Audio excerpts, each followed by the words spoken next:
Hey, BassGeek here, and if you've got a little bit of spare space, I'm going to show you how to turn it into a rod storage area.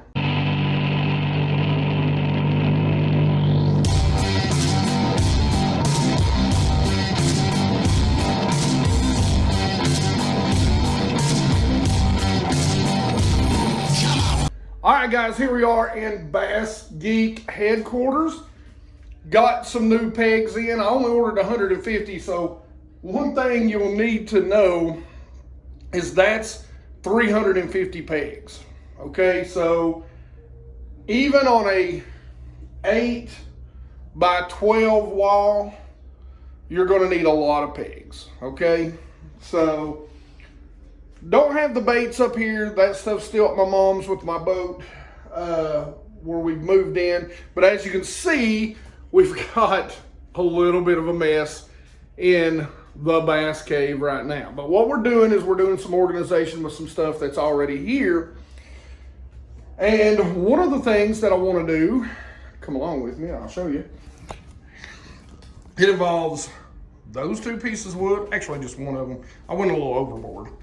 And it involves this closet. Now, this closet, as you can see, we're already, all that's empty. All this is empty. We've got some tools set up there. We've got some other things up there like my drone and some other tools. But anyway, all this is going to be organized before we're done.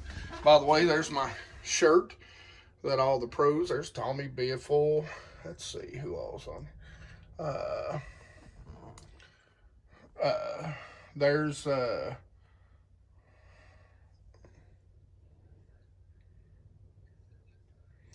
Woo Davis, David Mullins, Greg Hackney, yeah, that's who that is right there. Mike McClellan, Cliff Pace, you know, just a bunch of guys on here. Anyway, so there's G-Man, Gerald Swindell, David Fritz, Clay Dryer right there. Anyway, like I said, got a bunch of guys on there. Anyway, Edwin Evers. There's Edwin Evers. Anyway, all right, I'm done talking about the shirt stuff. So what I'm going to do, and you know, we're going to clean all this up. All this is going to be organized, but that's not what we're doing today. Today, what we're doing is we're going to use this wall all the way down into about right there to hang rods. Now, they don't look like a lot, but we can get a lot of rods to set in here, especially with an 8-foot ceiling. We can get a lot of rod storage in that little bit of space. So now, how are we going to do it? Let's get started, and you'll see the end product when we're done. So the very first thing that I'm going to do is I'm going to measure this first wall. Now, I want it to start about right here. I don't know if you can see that or not, but roughly just a little bit past the light switch there. So what I'm going to do first is I'm going to measure this wall.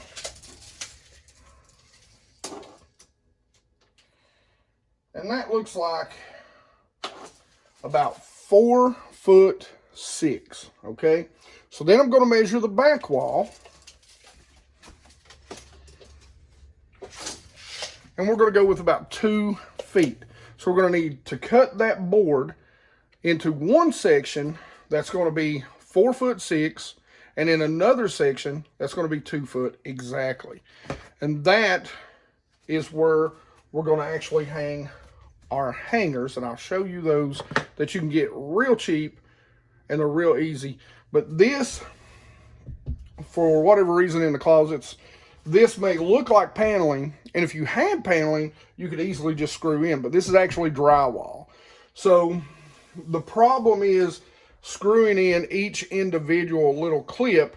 You'll pull it out when you clip your rod in and pull your rod out. And over time, you're going to tear out your drywall.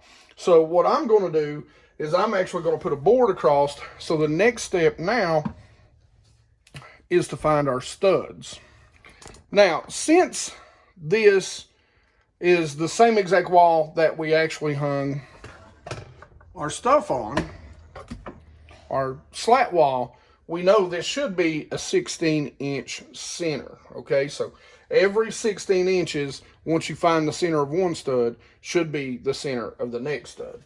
So what we're going to do is we're going to start out right here, and we're going to mark them. Okay. So we've got a stud right there, and what I'm going to do is I'm going to mark that. It should be the edge of a stud.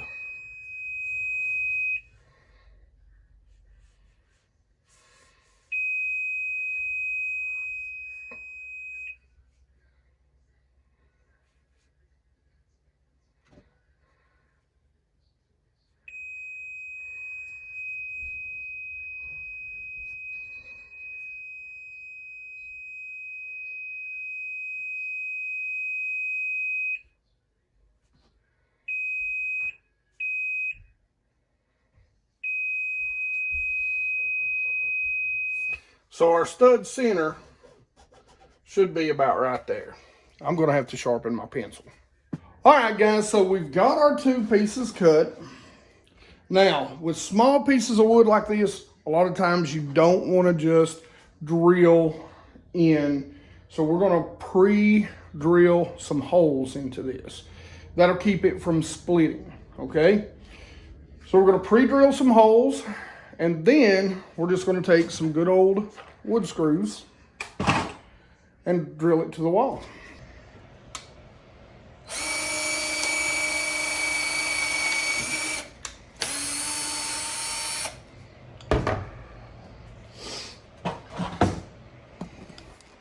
All right, now that we got the holes drilled, we're going to take some wood screws and we're going to go put this board up.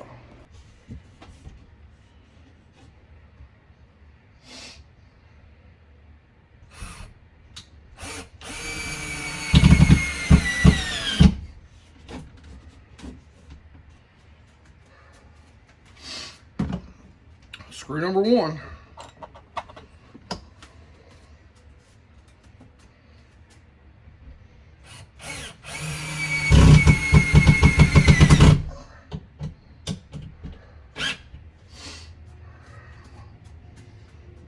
Last one. I don't know how much of this you guys are seeing, and I'm sorry. I'll try.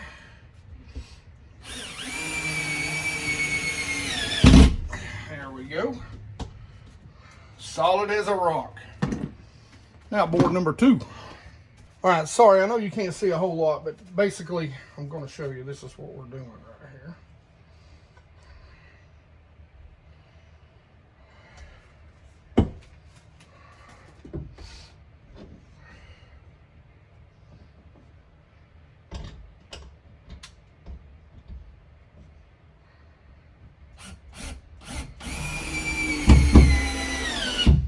There we go.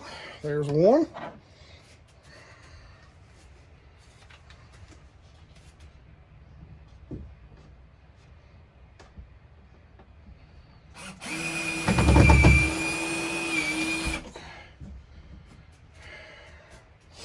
And there's two.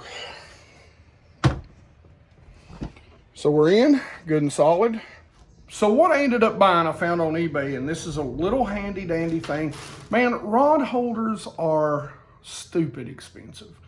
And I've got 20 of these for, I think it was like $7 or $8.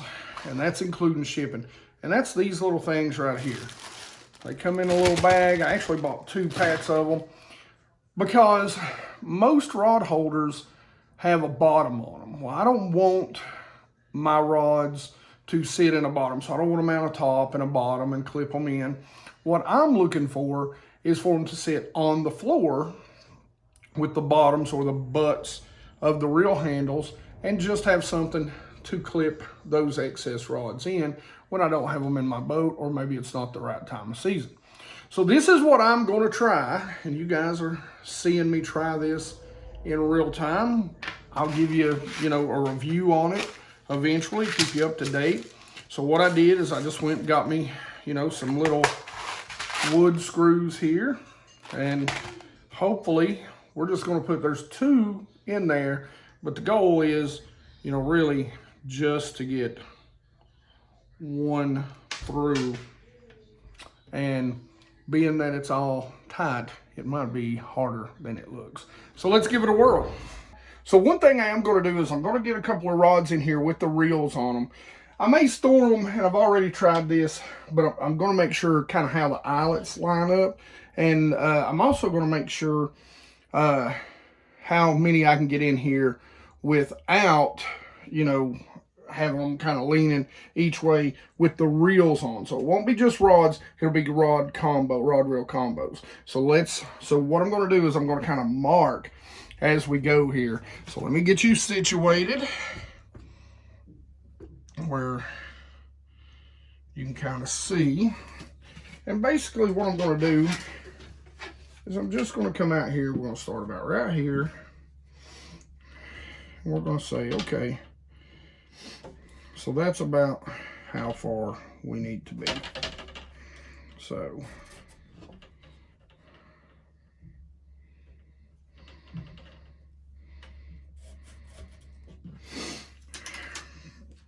now, of course, you know, we want to make sure that if we've got any spinning reels, it's going to work. So all I'm going to do is spin the rods around the reels around the other direction. And yeah, they should work perfectly. So we've got our base distance. We've got our base distance. So all I have to do is measure that, and I can put 1 clip every mark down through here. Now, let me try that, and I'll show you kind of how it works after I get 1 or 2 done, okay? So for whatever reason, I didn't record me doing all of that. So I'm going to show you how I'm doing that. So basically, these are number 4 screws, okay? They fit in the little holes just perfectly. You got to take 2 fingers, get 1 in there, get it started, and come over here, and I'm going to show you. So what I've done here, and you've seen this, is I've actually just made sure I put 2 rods, seen how much room I was going to need. What I've done before that is that I hung 2 rods, and I know from the center of one, we can go 4 3/4 inches, and that gives us plenty of room. So what I'm going to do is I'm just going to go down through here, marking 4 3/4 inch. And what that will do will allow me to put up as many as I can get.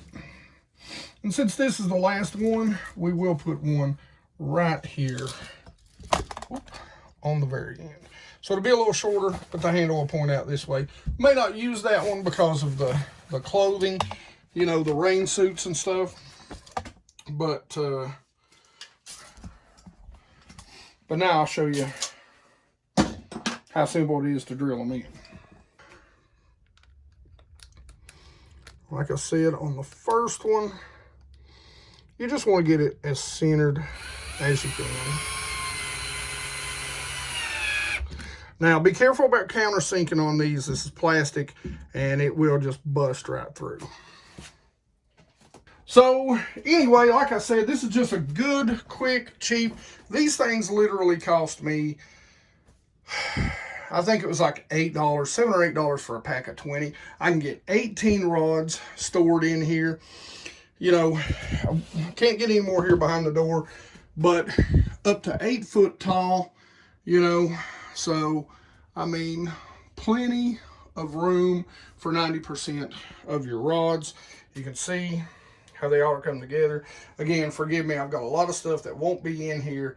That stuff has to be sorted through, put up, and put into storage. But this right here is, you know, it's going to be great for storing those go-to combos that maybe, like I said, are out of season, or I just don't think I'm going to use when I'm out there.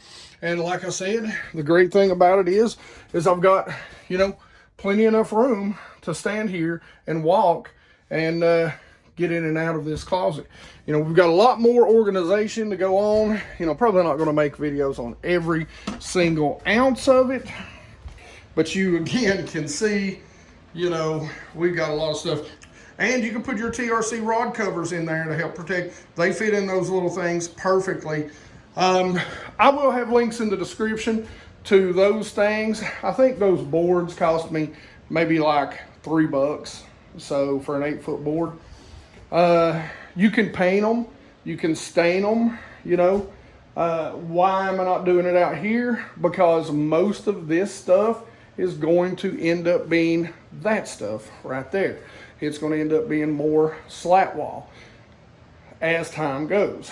So, like I said, that's just a quick, easy way to store some rods and go grab them when you're in a hurry.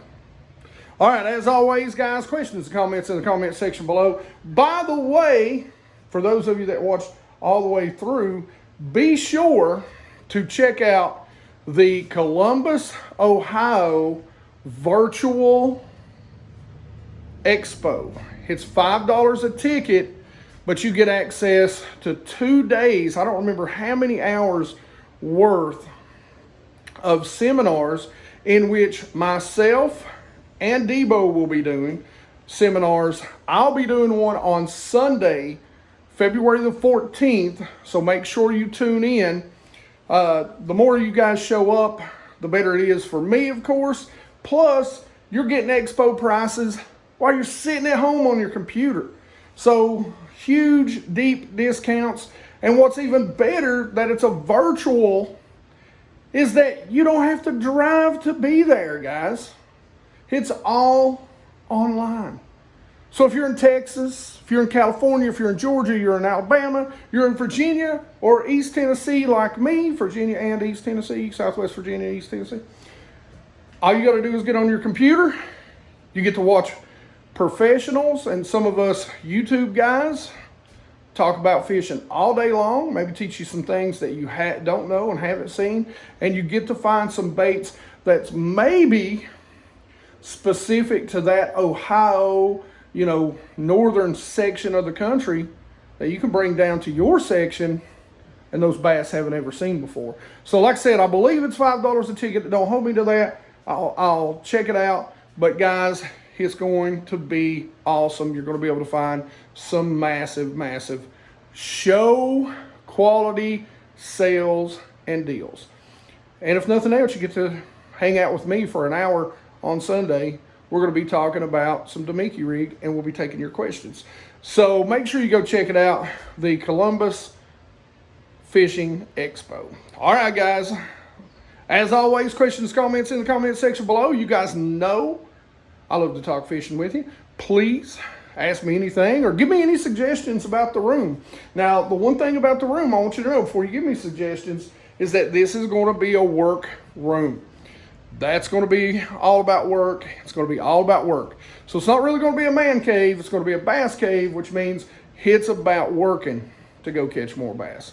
Anyway, like it if you like it. Don't forget to subscribe. And as always, guys, thanks for sticking it out with me. I promise you, I'm getting on the water soon. But you guys rock.